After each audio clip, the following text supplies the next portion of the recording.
Budget के बाद देश किस तरीके से आगे बढ़ेगा, इसके बारे में उनका हमेशा हम सबको मार्गदर्शन मिला है। उन्होंने 5 ट्रिलियन इकोनॉमी पर हम किस तरीके से आगे बढ़ रहे हैं, कोरोना के संक्रमण के बावजूद देश आगे बढ़ने के लिए अग्रसर है। और अगर हम अपनी जीडीपी देखें तो उससे भी ये ध्यान में आता है कि इन सारे संक्रमणों के बाद और इन सारी मुसीबतों के बावजूद भी देश ने आर्थिक दृष्टि से आगे बढ़ने का संकल्प जो रखा है उसको उन्होंने गति दी है और देश आर्थिक दृष्टि से सही दिशा में चला है, ये हम सब लोग जानते हैं। सामाजिक न्याय, समानता, सम्मान, सबका साथ, सबका विकास, सबका विश्वास और सबका प्रयास, इस मंत्र को लेकर के उनके नेतृत्व में हम सब लोग चल रहे हैं। और हम ये भी जानते हैं कि जो कल बजट रखा गया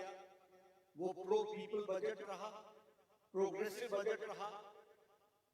प्रोडक्शन लिंक्ड इंसेंटिव्स के साथ बढ़ने वाला बजट रहा, ईज ऑफ लिविंग, इस सिद्धांत को आम आदमी को अपने जीवन के यापन में कोई मुसीबत ना आए, बिना तकलीफ के वो आगे बढ़े और देश की अर्थव्यवस्था में भी अपना योगदान करे, इस बात को उन्होंने बहुत अच्छे तरीके से इस बजट में रखा है। निर्मला सीतारमण जी ने उनके मार्गदर्शन में मोर ग्रोथ, मोर जॉब, एम्प्लॉयमेंट के साथ किस तरीके से विकास को आगे बढ़ाना है और ग्रोथ के तरीके से इकोनॉमी कैसे बढ़ती है, इस पर भी उनको उनका मार्गदर्शन मिलने वाला है। जो डेवलपमेंट प्रोजेक्ट्स जिसके बारे में चर्चा की गई है वह आने वाले समय में, अमृत काल में देश को एक नई ऊंचाइयों पर ले जाने का एक संकल्प है, इसको भी हमको ध्यान में रखना चाहिए। मैं ये महसूस करता हूं कि उनके मार्गदर्शन में आर्थिक दृष्टि से देश मजबूत हो रहा है और हमें नहीं, करोड़ों लोग ये महसूस करते हैं कि उनकी मार्गदर्शन में आर्थिक दृष्टि से किस तरीके से देश का विकास बढ़ रहा है और उसको और आगे बढ़ाना है, इसका हम सबको आज मार्गदर्शन मिलने वाला है। हमारे आत्मनिर्भर अर्थव्यवस्था,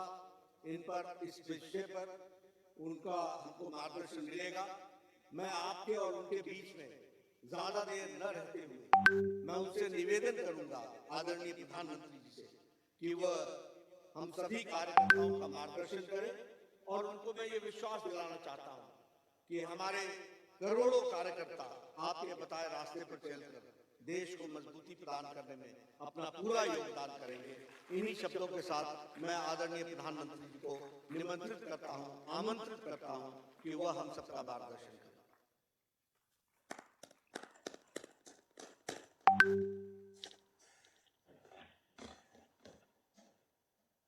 धन्यवाद आदरणीय अध्यक्ष जी।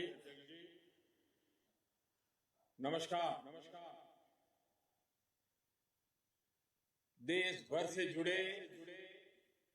भारतीय जनता पार्टी के सभी कार्यकर्ताओं का बहुत बहुत अभिवादन। मैं सबसे पहले तो हमारी पार्टी के राष्ट्रीय अध्यक्ष श्रीमान नड्डा जी का बहुत आभार व्यक्त करता हूं कि आज उन्होंने इस कार्यक्रम की रचना की और मुझे भी खास करके बजट की पीछे हमारी सोच क्या है वो पार्टी के कार्यकर्ताओं के सामने प्रस्तुत करने का अवसर दिया। वैसे कल निर्मला जी ने बहुत ही खूबसूरती से, बहुत ही अच्छे ढंग से और बड़ी कोशिश करके कम समय बजट के कुछ पहलुओं को हमारे सामने रखा। बजट स्पीच में पूरा बजट तो संभव नहीं होता क्योंकि बजट अपने आप में एक बहुत बड़ा दस्तावेज होता है, बहुत बारीकियां होती है और सदन में उन सब चीजों पे बोलना संभव भी नहीं होता है। मैं भी आज आपसे जो बात करूंगा वो भी शायद बजट का एक बहुत छोटा सा हिस्सा बोल पाऊंगा क्योंकि इसमें इतने विषय होते हैं, लेकिन जब विभागवार चर्चाएं होती हैं और ये साल भर का काम है, उसको 1 घंटे में बता देना बड़ा कठिन होता है। फिर भी जब अध्यक्ष जी ने कहा कि इसके पीछे सरकार की सोच क्या है, जरा आप बताएं तो अच्छा होगा, तो मैंने कहा ठीक है, पार्टी का आदेश मेरे सर आंखों पर है और आज लोकसभा भी दोपहर के बाद है, तो मैंने कहा ठीक है, अगर आज सुबह हम बात कर सकते हैं तो फिर इसलिए आज आपके बीच आने का मुझे मौका मिला है। साथियों, आज देश आजादी के 75वें वर्ष में है और इस समय 100 साल में आई सबसे बड़ी वैश्विक महामारी से आज हिंदुस्तान लड़ रहा है। कोरोना का ये कालखंड पूरी दुनिया के लिए अनेक चुनौतियां लेकर के आया है और एक प्रकार से दुनिया उस चौराहे पर आकर के खड़ी है जहां पर टर्निंग पॉइंट निश्चित है। आगे जो दुनिया हम देखने वाले हैं वो वैसी नहीं होगी जैसी कोरोना काल से पहले थी। जैसे द्वितीय विश्व युद्ध के बाद, सेकंड वर्ल्ड वॉर के बाद पूरी दुनिया में बहुत बदलाव आए, पूरा वर्ल्ड ऑर्डर बदल गया, वैसे ही कोरोना के बाद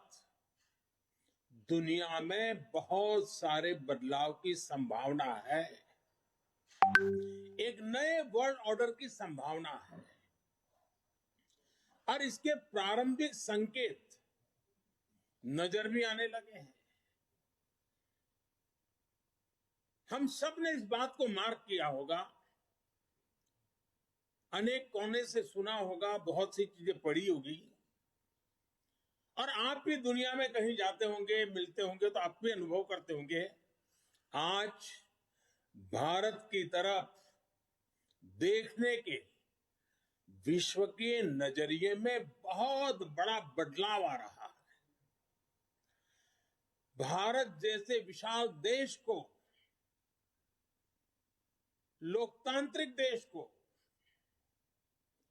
और इतने बड़े समाज में इतनी बड़ी विविधताओं को संभालते हुए चल रहे देश को अब दुनिया के लोग